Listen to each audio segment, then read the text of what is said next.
دعوت پیش کرو تو اس انداز میں پیش کرو، دعوت لوگوں کے سامنے پیش کرو تو اس انداز میں پیش کرو۔ دو باتیں آپ سمجھ گئے۔ اب آئیے نبی اکرم کیسے دعوت پیش کیے۔ اب میں آپ کو دوسری طرف لے جاؤں گا تاکہ آپ سمجھیں گے۔ قرآن کریم کی جو آیت پڑھی گئی ہے اس کا ترجمہ میں کر رہا ہوں۔ نبی اکرم جناب محمد الرسول اللہ، پھر میں سلو کر رہا ہوں بات کو سمجھانے کے لیے۔ جناب محمد الرسول اللہ صلی اللہ علیہ وسلم کو جب حکم ملا کہ آپ اوپنلی، کھلم کھلا، اوپنلی، پہلے تو چھپ چھپ کر کے اسلام کی دعوت دیتے تھے، معلوم ہے نا، علماء سے آپ سنے ہیں، چھپ چھپ کر کے قرآن و حدیث کی دعوت دیتے تھے۔ لیکن جب اللہ کے رسول کو حکم ہوا کہ آپ علی الاعلان لوگوں کو دعوت دیجیے، تو اللہ کے رسول کی عمر جو تھی اس وقت سے 40+، یعنی آپ نبی بن چکے تھے۔ 40 سال میں آپ کو نبوت ملی تھی، نبوت کی ڈگری ملی تھی، یاد رکھیے گا موٹی موٹی۔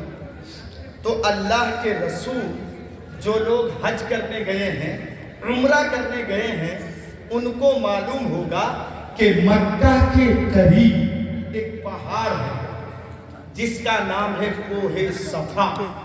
اس پہاڑ پہ آپ چڑھ گئے۔ یہ پوائنٹ یاد رکھیے، بات مت کیجیے، قرآن و حدیث کی باتیں ہو رہی ہیں۔ اس پہاڑ میں جلدی کوئی چڑھتا نہیں تھا۔ یہ دیکھیں، جیسے مسجد میں خطبہ کے لیے ممبر ہے، اس ممبر پہ سب کوئی چڑھتا ہے، بولیے نہیں، کوئی تو زندگی بھر نہیں چڑھتا ہے، مر جاتا ہے، لیکن اس میں چڑھتا نہیں ہے، وہ سبوں کے لیے نہیں ہے۔ کوئی خاص مقرر، کوئی خاص خطیب، کوئی خاص مولوی، کوئی خاص امام کے لیے وہ ہے، وہی چڑھتا ہے، اور صرف جمعے کے دن وہ استعمال ہوتا ہے۔ تو اس پہاڑ میں جلدی کوئی چڑھتا نہیں تھا، اور جب کوئی چڑھ جاتا تھا اس پہاڑ میں تو یہ اس بات کی دلیل سمجھی جاتی تھی کہ کوئی امپورٹنٹ بات ہے، کوئی امپورٹنٹ بات تو ضرور ہے، اور اسی میں چڑھ کے لوگ اعلان کرتے تھے۔ تو اللہ کے رسول کو جب حکم ملا کہ آپ لوگوں کو دعوت دیجیے، آپ لوگوں کو قرآن و حدیث کی طرف بلائیں گے، توحید کی طرف بلائیں گے، مورتی پوجا سے منع کیجیے، تو اللہ کے رسول کے زمانے میں یہ مائک نہیں، یہ لاؤڈ اسپیکر نہیں، اللہ کے رسول اس کوہ صفا کے پہاڑی میں چڑھ گئے۔ جب چڑھ گئے اور چڑھنے کے بعد اللہ کے رسول بلانے لگے، سب کو نام لے لیے، اے فلاں قبیلے والوں سنو، تم یہاں چلے آؤ، اے فلاں قبیلے والے تم بھی چلے آؤ، اے فلاں قبیلے والوں تم بھی چلے آؤ۔ اس وقت جو قبیلے کے نام تھے، نام لے لے کر کے اللہ کے رسول بلائے، اے فلاں قبیلے والے آ جاؤ، اے فلاں قبیلے والے تم بھی آ جاؤ، اے فلاں قبیلے والے تم بھی آ جاؤ، اے فلاں قبیلے والے تم بھی آ جاؤ۔ سب ایک جگہ جمع ہو گئے، جیسے آج آپ لوگ بیٹھے ہیں اور ہم لوگ تھوڑی سی اونچی جگہ پر ہیں کہ نہیں، اسٹیج اونچی ہے، تو جیسے آپ لوگ بیٹھے ہیں ویسے اللہ کے رسول کے قریب آ کر کے سب بیٹھ گئے۔ جب بیٹھ گئے تو اللہ کے رسول لوگوں سے پہلے پوچھتے ہیں کہ اے لوگوں، تو جو لوگ سنے نا نبی کی آواز کو، تو جو بستر میں پڑے ہوئے تھے، بستر سے اٹھ نہیں پاتے تھے، انہوں نے اپنے بدلے میں کسی دوسرے آدمی کو بھیج دیا، ارے جاؤ جاؤ، یہ کون ہے؟ تو محمد ابن عبداللہ۔ اس وقت لوگوں کو معلوم نہیں تھا کہ آپ نبی بنا دیے گئے ہیں، اور لوگ آپ کو نبی تسلیم نہیں کرتے تھے، محمد الرسول اللہ نہیں کہتے تھے، محمد ابن عبداللہ کہتے تھے، یعنی عبداللہ کا بیٹا محمد۔ لوگوں نے کہا ارے کس نے بلایا ہے؟ کہا محمد ابن عبداللہ نے۔ کہا ہاں محمد ابن عبداللہ نے، یہ تو مورتی پوجا سے لوگوں کو منع کرتا تھا، یہ تو امین ہے، امانت دار ہے، یہ تو کبھی جھوٹ بولتا نہیں ہے، یہ تو کبھی خیانت نہیں کرتا، جاؤ جاؤ، اپنے بدلے میں کسی دوسرے آدمی کو بھیج دیے جو بستر سے اٹھ نہیں پاتے۔ سب جمع ہو گئے نبی کے سامنے۔ اللہ کے رسول لوگوں سے پوچھ رہے ہیں، اے لوگوں سنو،